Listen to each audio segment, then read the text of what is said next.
اور جو لوگ مجلس سے پریشان ہیں، ہمارے تقاریر سے پریشان ہیں، یہ بچے بھی تیار ہیں اب۔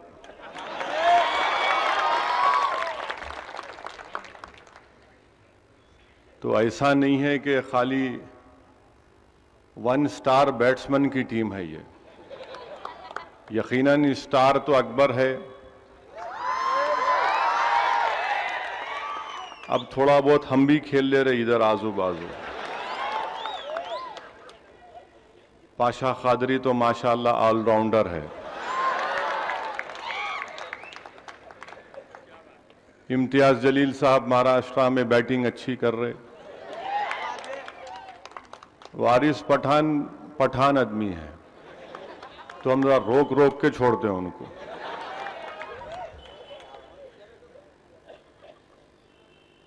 میں سب سے پہلے ان لوگوں کو مبارکباد دیتا ہوں عید کی، جنہوں نے شوال کے 6 روزوں کو مکمل کیا۔ اللہ کا شکر ہے کہ اللہ سبحانہ و تعالیٰ نے ان کو توفیق دی۔ اور کسی اللہ والے نے مجھ سے کہا تھا